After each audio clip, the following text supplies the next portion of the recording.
What's up guys, DuArktik with another Marvel Strike Force video, and in this video we are back to talk about Madeline Pryor. And why are we talking about Madeline Pryor? Well, yesterday it started the new X-Men animated series, X-Men 97, which is a direct continuation from the 90s TV show. And in this new series we have a lot of new characters, some already introduced in the first few episodes, some being part of the future cast that is going to show up in the future episodes as well. And one of those characters is going to be Madeline Pryor. She's going to be one of the main antagonists in this new TV show, together with Mr. Sinister. And we are going to use this opportunity to talk about fan service. We're going to talk about player acquisition and also player retention, and if Scopely learn from the mistakes of the past and are going to be able to capitalize on this event in a good way to keep the community excited, since we have all this new content, this new Marvel content, and keep pushing the game forward.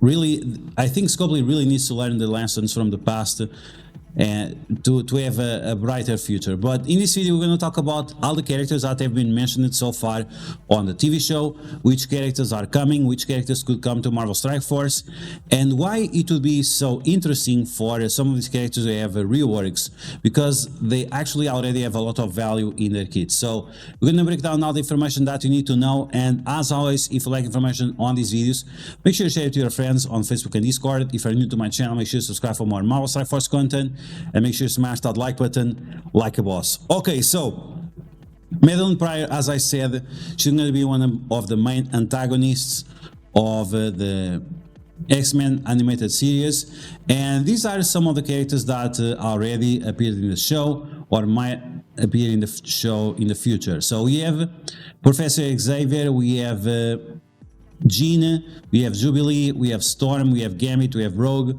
Wolverine, and Cyclops. And they actually made Cyclops cool in the TV show, so maybe if you watch it you're gonna become a Cyclops fanboy like myself. And on the villain side we have Magneto, we have Juggernaut, we have Pyro, Emma Frost, Mystique, Sabretooth, and also Avalanche.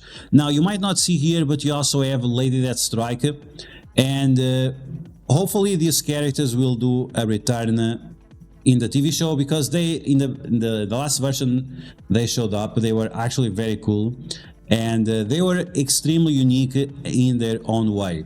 Now I'm going to give you my opinion about X-Men 97 so far.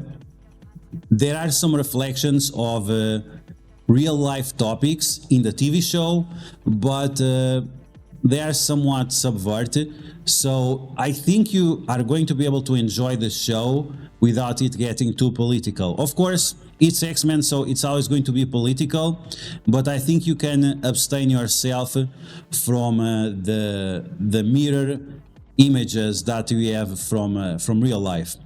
Okay, so now in terms of the characters that we have represented here on the screen, the only characters that we really don't have in Marvel Strike Force so far is Avalanche.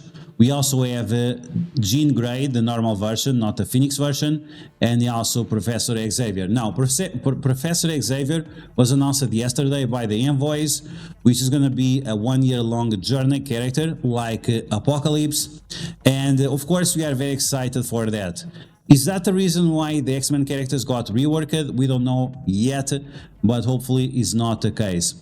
Now, in this animated series, we are going to have an adaptation of the Inferno storyline, which revolves around Mr. Sinister and Madeline Pryor. We also have Cable, Nathan Summers be also part of the story, and we might also get Strife, because Strife is a clone of Cable, so we might have that as well. Related with Madeline Pryor as well, we have Magic. They are part of the Limbo Dimension, and the Limbo Dimension deals a lot with demons, so maybe we could get some more demons coming to the game, being paired up with Madeline Pryor and with Magic, or even with Mephisto, right? Because Mephisto is also a demon, So that would be interesting as well. Here I think we have Sauron, which is a mutant man that becomes a dinosaur or something. So that's cool. And we can see that this is going to be the case because of the toys that they already made for the show. So you can see Cyclops, you can see Jean Grey, and we also have this version of Magneto. This might also be a costume in the future for Magneto. And Madeline Pryor, if they are making a toy for her, for sure she's going to be part of the show.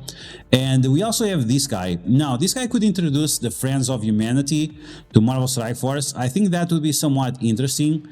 And then we can still have a Sentinel team. I think we have enough characters to make a Sentinel team and the Friends of Humanity team with Trask and other characters as well. Okay, now let's go back into the game. As I said, most of the characters that are going to show up on the TV show, we already have them in-game, but some of these characters, they were only meta like 3 years ago, 4 years ago or so. And Madeline Pryor together with Magic, together with also Star-Lord T'Challa, were single characters that were introduced to Marvel Strike Force. Their own teams had reworks, but the reworks were so bad that these teams never went above like C tier or something like that when it came into the meta. For example, the Marauders, when they got a rework, even teams like the Secret Avengers with Kestrel would easily destroy them. And this was supposed to be a good, quote-unquote, good war defense team, which was extremely disappointing. And this is what Scopely can not do anymore, is to make reworks that are absolutely pointless, that don't get anywhere. Because if people are investing their gold, their money, their T4s in those characters, their training materials as well, they want to make sure that those characters have any use. And this is what we got recently with the X-Men rework. We got 5 characters that got reworked, and we don't have any value with them. Maybe with X-23, maybe with Phoenix, we get a little bit of value, but Kitty Pryde, Colossus, and Jubilee, they have very, very low value. Some of their mechanics were not even updated, some of their T4s were changed, and that they are not even working properly. I already reported this T4 on the Ultimate not working properly, but no one seems to care. So this show a lack of care, a lack of attention on detail for these characters. And these are iconic characters, and that's the problem. Once again, we have a major event in Marvel history, the X-Men animated series coming back into the fray, the same way we had with Avengers, Infinity War, and so on. And people tell me many times, I started playing Marvel Strike Force because I watched the movies and because I cared about Hawkeye, or because I cared about Captain America, or because I cared about Black Panther. And then if those characters are not good enough in the game, if those characters are not part of the meta, while we have this hot potato, which is a movie or a TV show being popular, then Scopely is not doing themselves a favor. They don't get player retention, and they don't get more players coming to the game, so new acquisition in terms of player base. And this is what Scopely needs to learn, is that fan service and reworks are extremely important. People were so happy about the Sinister Six rework, but it seems like Scopely is going back to their old ways, where the reworks are completely pointless. Or maybe next year, maybe when Professor Xavier shows up next year, in 2025, maybe these reworks make sense. But that's not the kind of game we want to play, right? If you are going to invest today, you want to have some kind of value.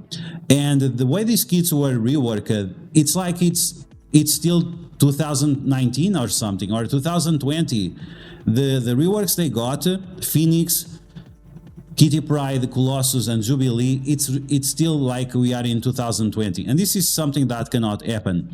Now, with these characters that we have right now, in terms of the Marauders, Strife has a lot of potential with his passive, and with his special, and even with his ultimate. the kit has a structure. It has a good structure because it has speed bar mechanics, ability block mechanics, we have energy generation, so overall that could be very, very good.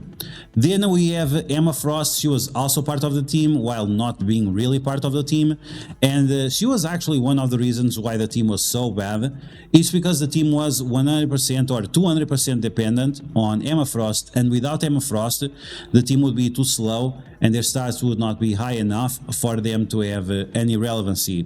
Mr. Sinister, I think, is always one of the most fun characters to play with because of his ability to clone the opponents. You can clone Apocalypse, you can clone Mephisto, you can clone Super Skrull, I hope, and because of that it always makes him a very unique character and a lot of fun to play with. Then we have Mystique, mind control, copy positive effects, attack characters in stealth, so I think that really defines who she is. Shapeshift with spy abilities and so on, that's very cool. And finally we are back to Madeline Pryor. Madeline Pryor, she has a lot of abilities that counter Cyclops and Phoenix, especially now that we got the Extreme Rework, we got the Phoenix Rework as well, so it would make sense for Madeline Pryor to come back into the meta as well. And then she also has other abilities that counter other mutants, and she has this very unique ability on her passive that she mind controls the allies to attack the enemies. And this gives her huge value when you pair up with characters like Apocalypse or Super Skrull or Namor, any character that has a lot of base damage and is able to destroy the enemies. Madeline Pryor can even force Apocalypse to apply his stun to the enemies with the mind control, which can be very, very cool.